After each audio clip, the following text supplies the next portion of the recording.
First we rode 8 short Broadway blocks south to ride laps in City Hall's parking lot to get used to the bike without traffic pressure. While Hank reclined on the front steps during my first sprint around the small lot when the wind felt like joy in my face. Hank spoke when I passed on the step side. City Hall is a great spot. East, our eyes are drawn straight up the Brooklyn Bridge. We have this clear, smooth area of rectangular stones is an oasis among giants fronting the city's debatably most powerful steps. It was an extremely nice place there when Hank and I were alone. A less fenced, more openly free environment, not a palace under siege government buildings can appear to be, and City Hall has become surrounded by barriers today. Back then, when we were there, security just required what looked to be a person reading in a soundproof booth on Broadway.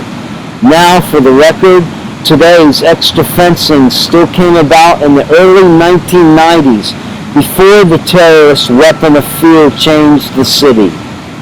It was our next mayor who reconfigured the area with more fencing to assist controlling, by corralling homegrown protests, a method of control that was even more flagrant when pens were used on the city's streets for the 2004 Republican National Convention. Contrasted with what's come to pass since we were there, makes even today's flood-lit, lily bright, washed City Hall at night not quite a reflection of the past presence as history was for us that night. Hank said marvelous marble facade. There's just something about being built with marble.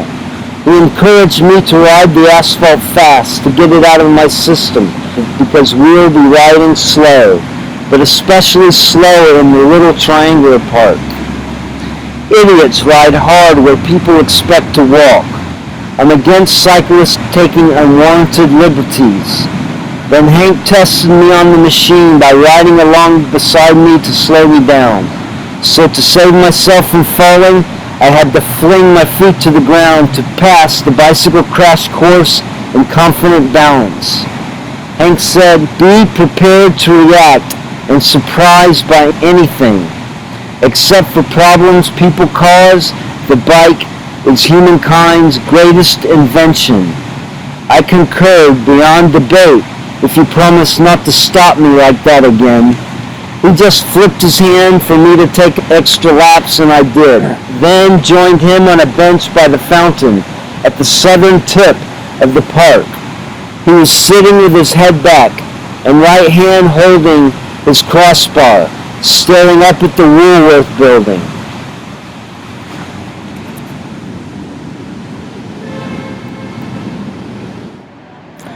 When I sat, Hank said, this is where our country really got going and picked up the steam that sped us over the hump. To our south, there at Ann Street, is the Broadway crossroads where P.T. Barnum's American Museum was where he devised the boisterous pitches we all fell in behind. While outside here, under all the hats, swarmed all the cons imaginable. Drifting but with purpose, this country rolled on. I was also drawn by the majestic green-topped Woolworth to visualize our century's ambitious beginning. I resisted but couldn't help asking, that's why the Woolworth building makes you cry? And Hank answered without touching his tears. When I was a child, my mother used this building's being built with nickels and dimes as her generation's shiny example of respecting the value of money. They didn't call Woolworths the 5 and dime for nothing. I think I unnecessarily put the fear in my mother that I might not understand capitalism's point. I wanted less propaganda. I felt great after riding. I decided to aim our discussion and said, let's go to the end of Broadway and see the Statue of Liberty. Freedom's beacon doesn't cost anything. Hank looked in her direction, but couldn't of course see her in the harbor through the blocks of buildings. But he said, I know Her Majesty by heart. If we were French, we'd go see her to honor the gift and ideal for which she was given. Except we're not skimming America's glory trail tonight.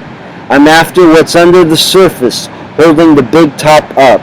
Then he slapped his hands on the bench and said, let's go.